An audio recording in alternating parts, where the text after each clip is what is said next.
আসসালামু আলাইকুম। এমকে কুকিং হাউসে সবাইকে স্বাগতম। আশা করি সবাই ভালো আছো। আজ আমি তোমাদেরকে খুবই মজার একটা আইটেম দেখাবো। এটা হচ্ছে নুডলস দিয়ে কিভাবে পিৎজা বানাইতে হয় তার একটা রেসিপি। তো চলো দেখে নিই এটা আমরা কিভাবে করতে হয়।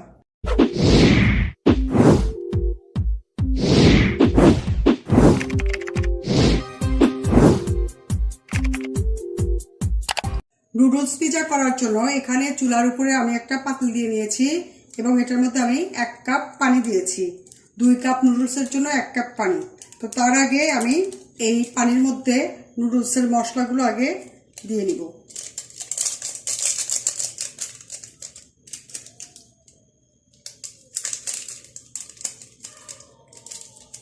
মশলাগুলো দিয়েছি।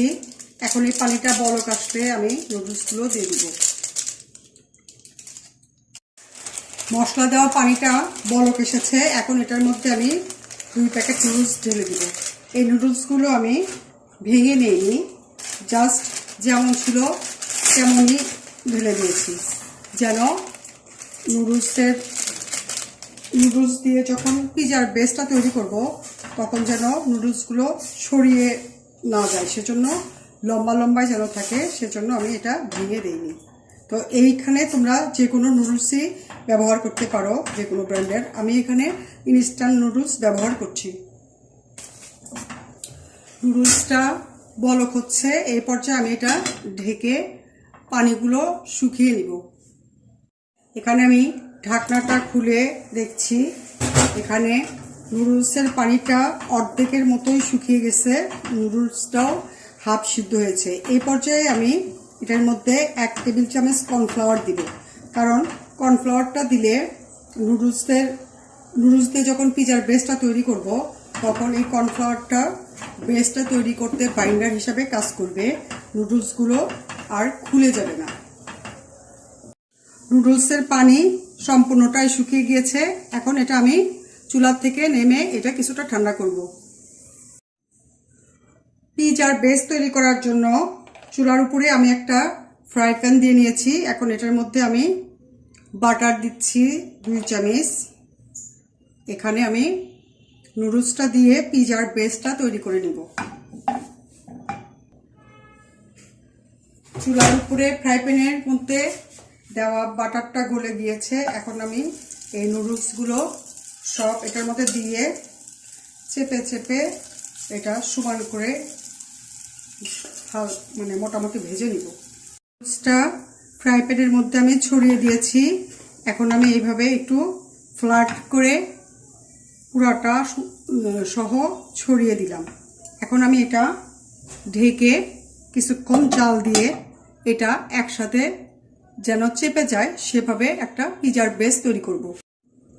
পিৎজার বেস তৈরি করার জন্য যে আমি নুডলসটা চুলায় দিয়েছিলাম সেটা ঢাকনা দিয়ে খুলে 10-12 মিনিট পরে দেখছি এটার সাইড দিয়ে একটু নুডলসটা শক্ত শক্ত হয়েছে, তার মানে এটা হয়ে গেছে।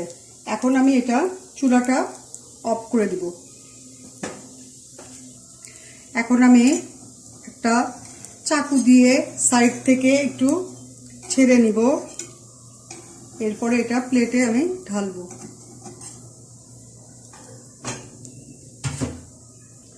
এখন এই ফ্রাই প্যানের উপরে একটা প্লেট দিয়ে আমি এটা এই যে আমার পিৎজার বেসটা এক পাশে তৈরি হয়ে গিয়েছে। এখন এটা আমি ফ্রাই প্যানের ভিতরে খুব সাবধানে ঢেলে দিব। এটা খুব নরম থাকে, সেজন্য সাবধানে ঢালতে হবে। এখন আমার চুলাটা অফ করা আছে। পিৎজার এক সাইড আমার হয়েছে।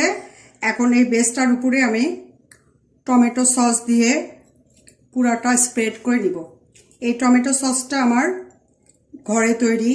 এটার একটা রেসিপি আমার অলরেডি চ্যানেলে দেওয়া আছে, তোমরা ডেসক্রিপশন বক্সে দেখে নিতে পারো অথবা আই বাটনে ক্লিক করলেও এটা পেয়ে যাবে।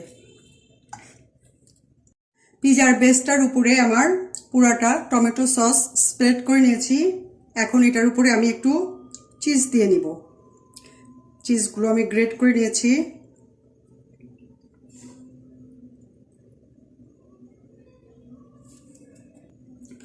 পিসের উপরে আমি মুরগির মাংস, এটা মুরগির মাংসের কিমা দিয়ে নিচ্ছি। এই কিমাটা আমি লবণ আর কাঁচামরিচ দিয়ে সিদ্ধ করে নিয়েছিলাম। মুরগির মাংস স্প্রেড করে নিয়েছি। এখন এটার উপরে আমি আরেকটু টমেটো সস দিয়ে দিব। হালকা একটু টমেটো সস দিয়েছি। এটার উপরে আর একবার একটু চিজ দিব। হ্যাঁ, এখন আমি এটার মধ্যে ক্যাপসিকাম, টমেটো আর পেঁয়াজের স্লাইস দিয়ে এটা ডেকোরেশন করব।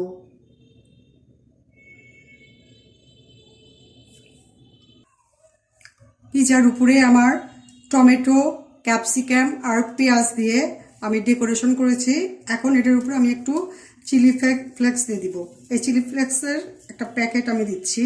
এই প্যাকেটটা যদি তোমরা হাতের কাছে না পাও তাহলে শুকনা মরিচ গুঁড়া করে দিলেও হবে, আদা ভাঙ্গা করতে হবে আর কি, সেটাই চিলি ফ্লেক্স।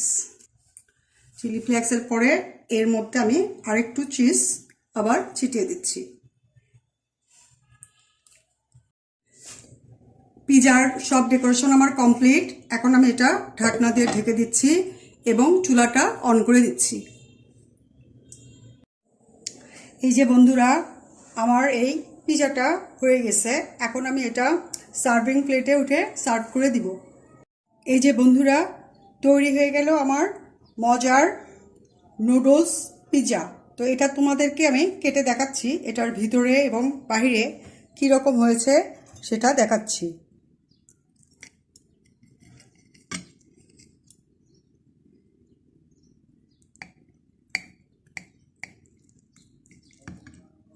এই যে আমি কেটেছি, দেখো এটার বাহিরে এবং সামনে দেখো কেমন হয়েছে, খুবই সুন্দর। এটা দেখতে খুবই সুন্দর দেখাচ্ছে। এটা দেখতে যতটাই সুন্দর, খেতে তার চেয়ে অনেক বেশি মজা। এটা তোমরা অবশ্যই বাসায় ট্রাই করবে। আর ভালো লাগলে অবশ্যই আমাকে লাইক দিও, বন্ধুদের সাথে বেশি বেশি শেয়ার করো আর কমেন্ট করো। আর যদি চ্যানেলে নতুন হও প্লিজ সাবস্ক্রাইব করো। আর যদি অলরেডি সাবস্ক্রাইব করে থাকো তাহলে অনেক অনেক ধন্যবাদ। সবাই ভালো থেকো। Thank you.